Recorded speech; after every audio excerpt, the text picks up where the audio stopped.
Bonjour et bienvenue à MP Électronique. Aujourd'hui, je vous présente une autre horloge.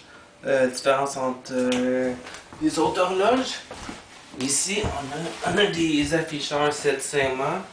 On a 4 de 6,5 pouces. Moi, j'ai programmé cette horloge-là avec un PIC 16F 887.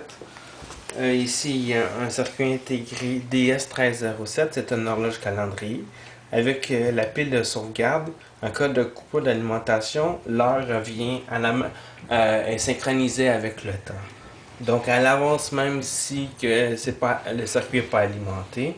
Si vous avez la LED qui indique que le circuit fonctionne et que le PIC a détecté le DS1307. Pour les afficheurs, il fallait penser à une manière de les afficher, que la brillance soit vraiment claire.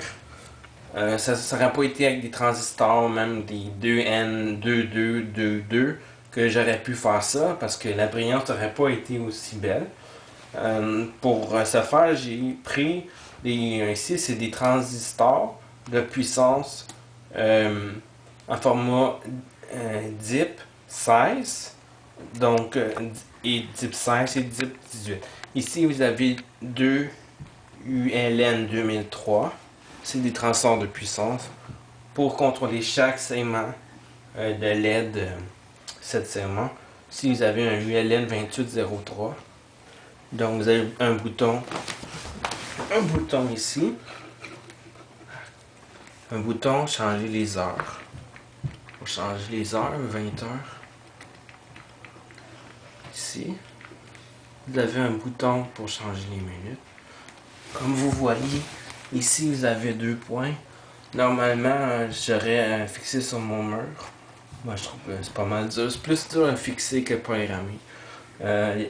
Mettons ce chiffre-là, il serait ici. Comme faire un deux points pour séparer les heures et les minutes. Comme vous voyez, l'afficheur est super gros. Là. Je mets ma main. Ici, c'est pour resetter les secondes. Si, mettons, il y a un problème qui se passe avec mon horloge, puis le temps avance plus, je fais juste appuyer sur ce bouton-là, et ça reset les secondes en DS1307. Donc, c'est pas mal tout comme horloge. Encore une fois, ce pic-là, j'ai programmé pour que ce soit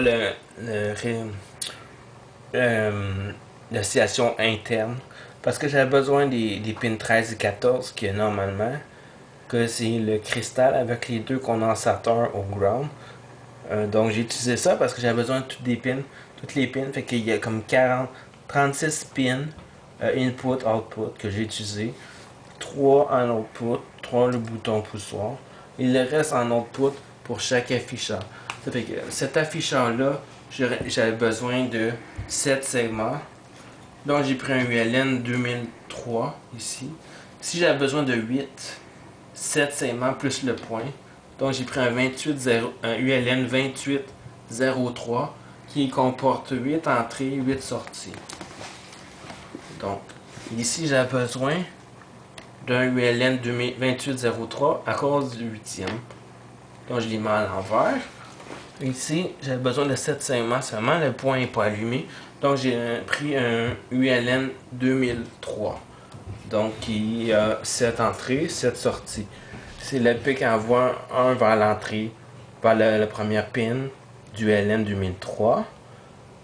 Donc la sortie va être en 1.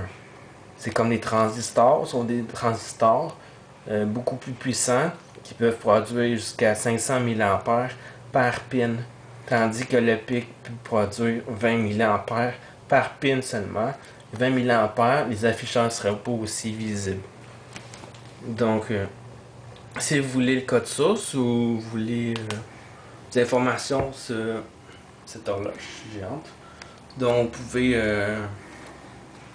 pouvez m'écrire ou me laisser des commentaires.